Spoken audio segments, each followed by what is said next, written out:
Yesterday we went and picked up a new goat on the homestead. Her name is Midnight Grace. I'll introduce y'all here. This is Midnight. She's a little wet because dogs were playing with her. That's why she's hiding behind the electric fence here, so the dogs can't mess with her. But this is Midnight. She is a Nigerian dwarf. She is a blue-eyed little doeling. She's about 6 weeks old.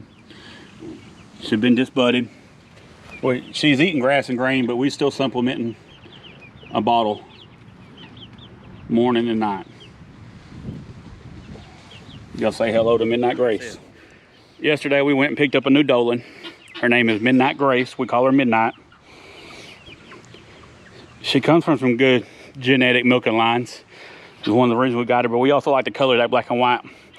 We was adding some color to our herd besides Bo and Tilly and Nilly. They're brown and black and cocoa. Then you got Luna's white, but y'all say hello to Midnight Grace. She's a beautiful little doeling. She was not like Luna because she wasn't bottle fed. She was dame raised, but she's eating grain and stuff. She's a beautiful little girl. Say hi.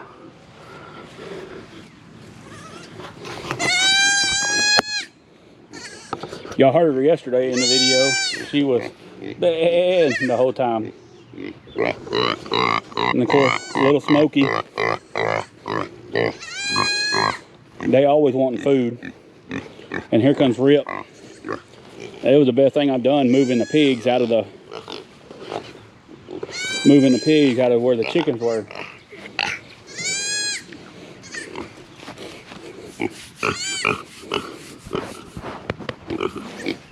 Oh, Rip and little Smokey.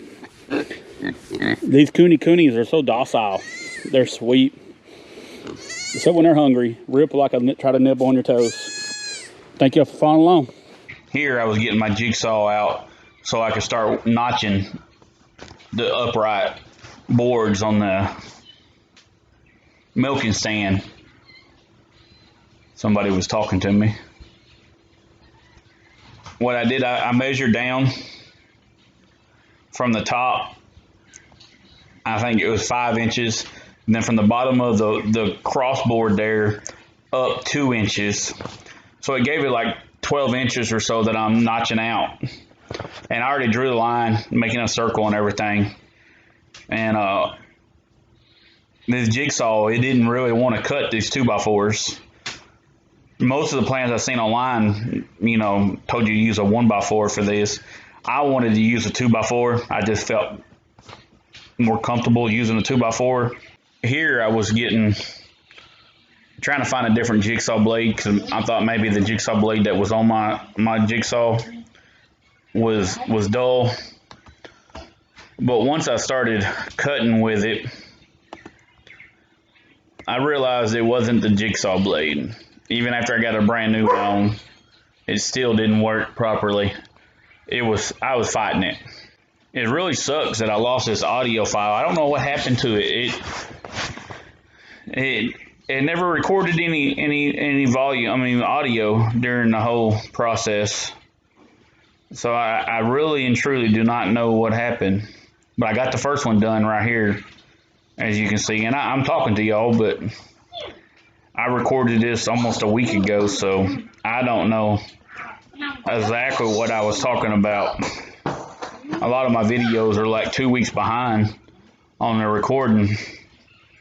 That second one is a tight fit. The first one I just cut, I took it to the table saw and I ripped it, and I took about an 1/8 inch, maybe a little bit more off, so it moved in between the 1x4 smoothly.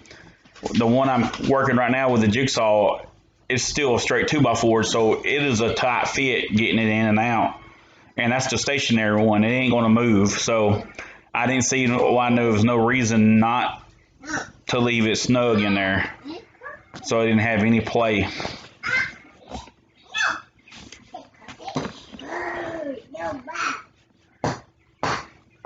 Oh, no.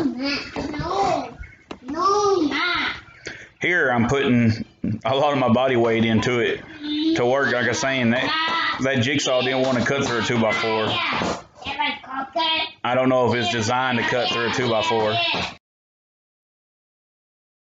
Here I got them all notched out, and I'm trying to decide on how I want to place them. If I want them touching each other or not. So I'm trying to figure out exactly what I want to do. And like I said, I've looked at some other plans. I'm not going off of any plans. There's no plans in front of me. I've looked at a few plans online, and occasionally I'll go to my phone and kind of look at their plans to try to get an idea.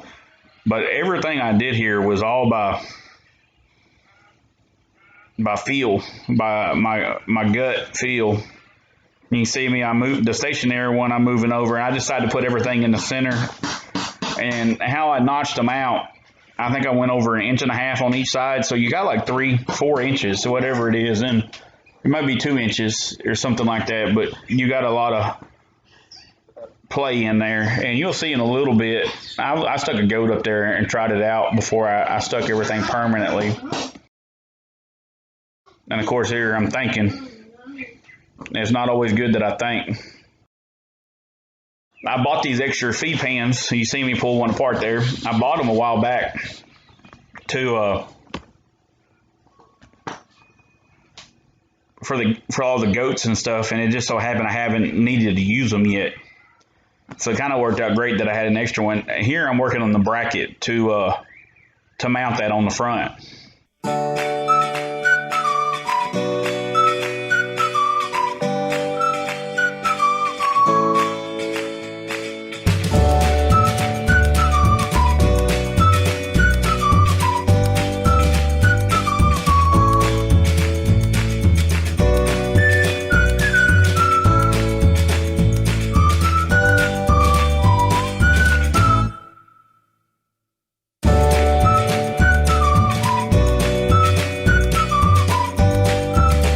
I'm using 1x4s. I cut a little 1x4 spacing and attached it to the front. Then I took a 2x4 and attached it to the 1x4 spacing.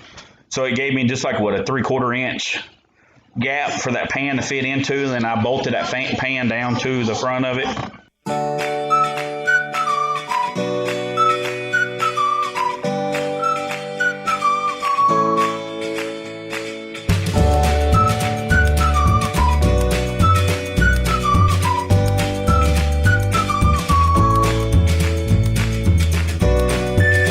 I'm screwing that feed pan down to the 2x4 on the front. I'm getting some sweet feed to put in the pan to entice one of the goats to come over and help me try it out. And the girls wasn't having it. I had to actually, there we go. You see me, I got Nilly in it.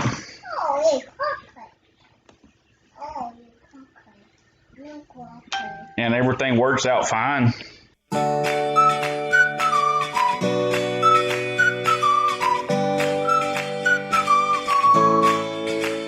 Here I'm putting Tilly in. She's smaller than the other one, other than her sister Nilly.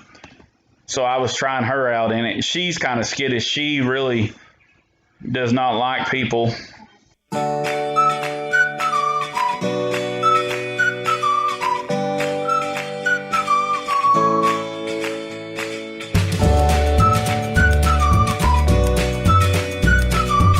And y'all see here, I still got to go back in the bottom left-hand side. I put a lag bolt in. It's not in the video. And I took some little corner brackets on the front and put those in to help support it. Even though I'm using 3-inch screws to screw everything in. You see the girls, they're going after that sweet feed that are in there still.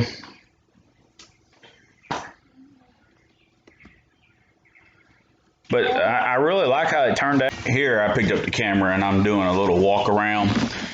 The legs are, the plans and stuff I looked at, different ones. The legs was 14 inches in most of the plans. I went 14 inches on the 2x4s there at the base. Not too happy with it. I think about pulling those off and actually raising it up to about 18 inches to 20 inches. I'm a bigger guy, so trying to squat down with that, I don't think that's going to work very well. But the 14 inches is nice when you got small goats. They can jump right up on there, no issues. You can see I got Nilly in there, and it's not choking her too much. Which she's still young, but you can see the hole just a little bigger than what I like. But she's gonna get bigger. She's only 5-6 months old, so she's gonna get bigger. So I think it's the right size. Here I was showing the 1x4s that I used. I ripped them down. I think they're like 1x3s. It was all scrap wood. There was no plans here. There was nothing to go off of. And there was really no measurements. And I was showing you how solid the floor is. I put braces underneath. I'm punching it. It is solid. And it's all made out of 1x material there. Dave is sure is enjoying that sweet feed in there. Like I said, this video was several weeks ago, and so I don't know exactly what I was saying. I hate that the audio file got corrupted. But like I said, I put 3-inch screws in the front, but right there where my hand was just then, I put an L bracket in, and I come back and put a carriage bolt on the left-hand side, and then I put a little locking system up top so you can lock it. And I'm talking about all that right now. I don't know exactly what all I was saying here, but I was probably doing a lot of rambling like I usually do. I appreciate all my subscribers. If you haven't subscribed yet, please hit that subscribe button. Then hit the notification bell right next to it so you'll be notified of every one of my uploads. And please like and comment on the video. It really helps the YouTube analytics. Like I always say, Bonded Oak-Acres out. Thank y'all.